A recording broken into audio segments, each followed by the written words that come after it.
So shell and tube heat exchanger. So kani kita na to diri natay three basic types of heat exchanger. Ang U-tube kanina part kita na nga na siya U-tube.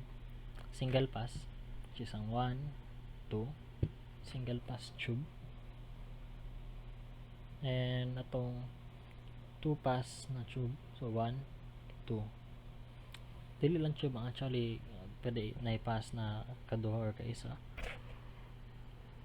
or depende. Pwede po na shell. So basically natay essential requirements in the design. So mani reliability and desired capacity. Mani nga reliable ba ang design sa and kaya ba ma-attain ang capacity na desire sa company. Then 2, ang minimum overall cost. So you want to design a plant that is reliable without compensating the process. Gusto ka na ang imong planta nag-design kay less cost pero without compromising the whole plant. The next is simple design as possible. So we don't want it to be complex. 4 is capital cost against the operation cost. So money na kuan is more on business side na dapat dili malugi ang company. So next main parts na to is sa shell and tube heat exchanger. So natay 4 tubes, tube sheet, shell, and baffles. So sa tubes natay dimensions, arrangement, and passes. So dili ta pwede magpataka o assume og mga dimensions sa tube kay natay mga standards. Actually na idua ang tema og ang British na standard, pero nara sa different preferences naman na. So basically kita na to diri ang outside diameter og yung wall thickness.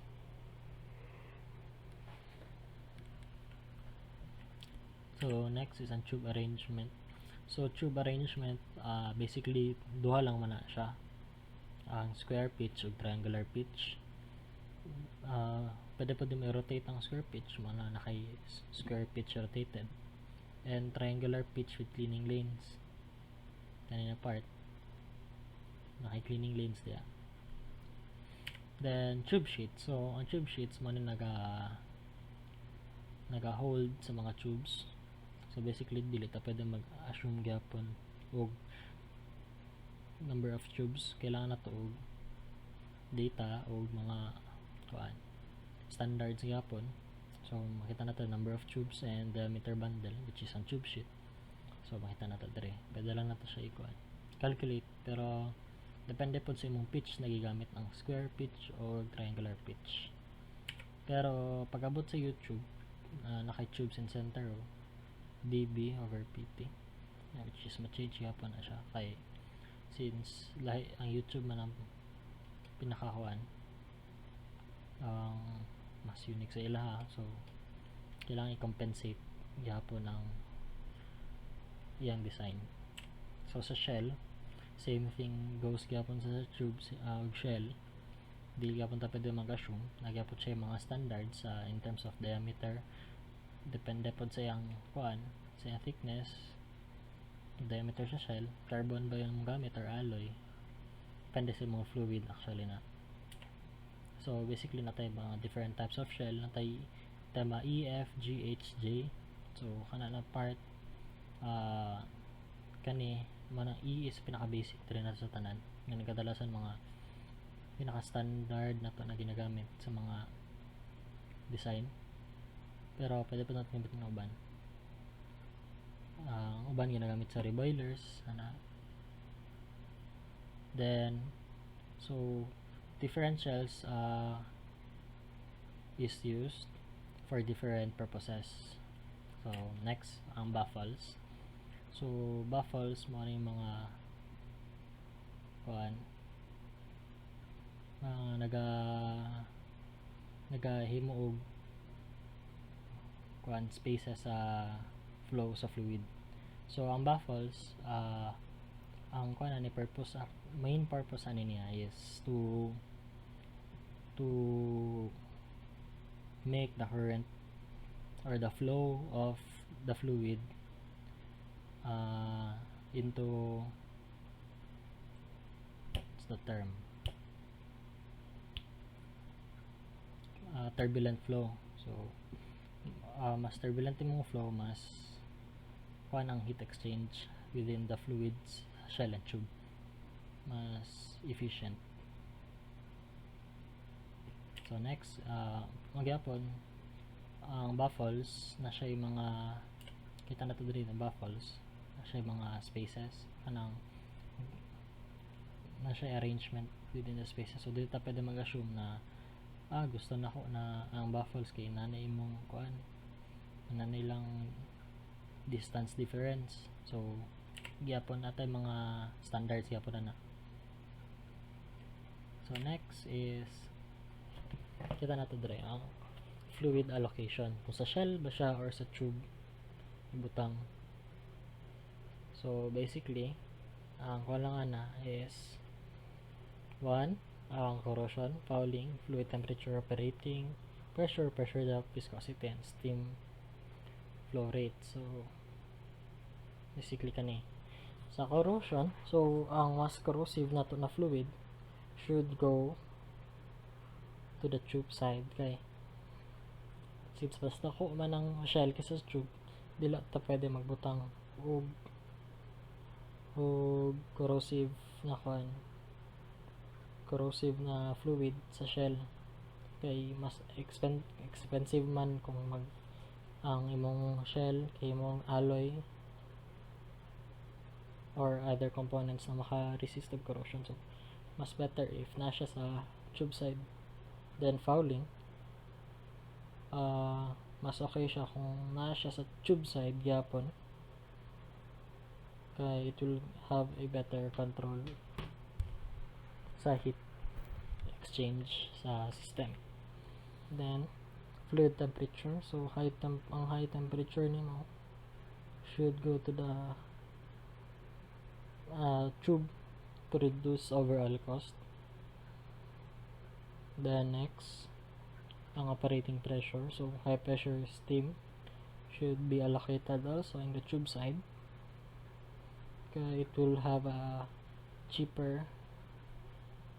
be cheaper than a high pressured shell. Then pressure drop, it should be on the tube side. Then viscosity, so viscosity should be on the shell side.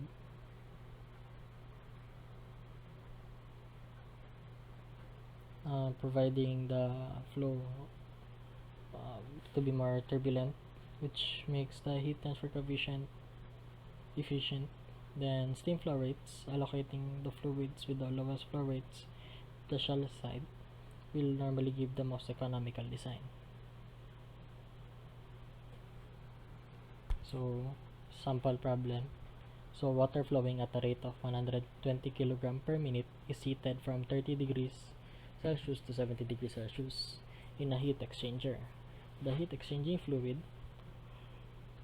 has a specific heat of 2 kJ per kilogram Kelvin and enters the heat exchanger at 120 degrees Celsius and leaves at 90 degrees Celsius.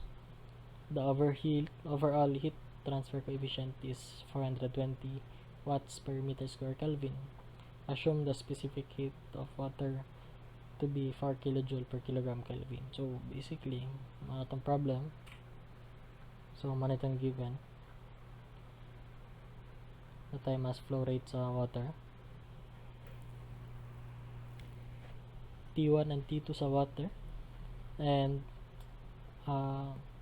specific heat sa water. Also given tag temperature 1, temperature 2 sa heating fluid, and sa atong heat capacity sa atong fluid. And overall heat transfer coefficient ato sa system is 420. So manating required ang counterflow double pipe, parallel flow double pipe, 1-1 heat exchanger and 2-4 heat exchanger. Calculate the heat transfer area.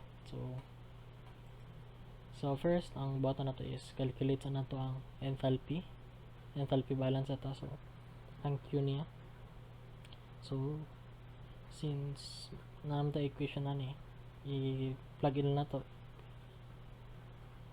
kani, since wala tayo mas flow rate sa heating fluid, gamiton na to ning sa kuan. So equal lang na to, plug in na nato ang values, makataog 3.2 times 10 to the 5th watts. Then sa A, makita na ang temperature profile, which is ang counterflow double pipe. So substitute lang na to ang given. So 120 minus 70 minus 90 minus 30 na kay logarithmic mean temperature. Substitute mo sa equation na to, makatag area of 13.89 meters square. Same goes to letter B, ang parallel flow. Ang nagkalahi lang is ang iyang temperature profile. Kita na to both entering and exit niya. So ang values na to interchange lang na to. So makita mga katawag 16.37 meters square. The next, ang 1-1 heat exchanger. So basically, ang 1-1 heat exchanger kay shell and tube. Okay, kuha na siya. Makita ka na ni, dili dapat kami intimidate. So basically, kuha na siya. Ang 1-1 na mo kay kuha na siya, double tube. Double pipe na siya. So makita na ito dire. Same gamma na 13.89. So pag 1-1, ang fouling factor nimo factor naman na F is 1. So same lang sa diri, 13.89. Then sa D, kay 2-4 heat exchanger. Same gyapon, naka logarithmic mean temperature. Pero kung na to ang F nimo. So naka equation ng P ug R. Then substitute mo sa A ug B.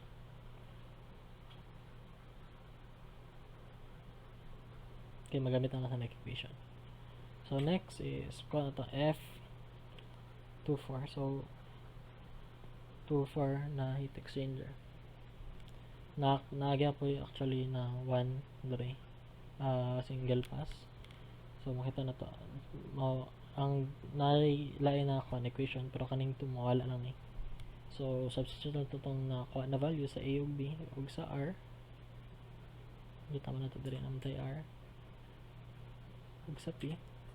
Hapon substitute ka factor na 0.931. Then substitute, makatawag 14.13 meters square. Thank you.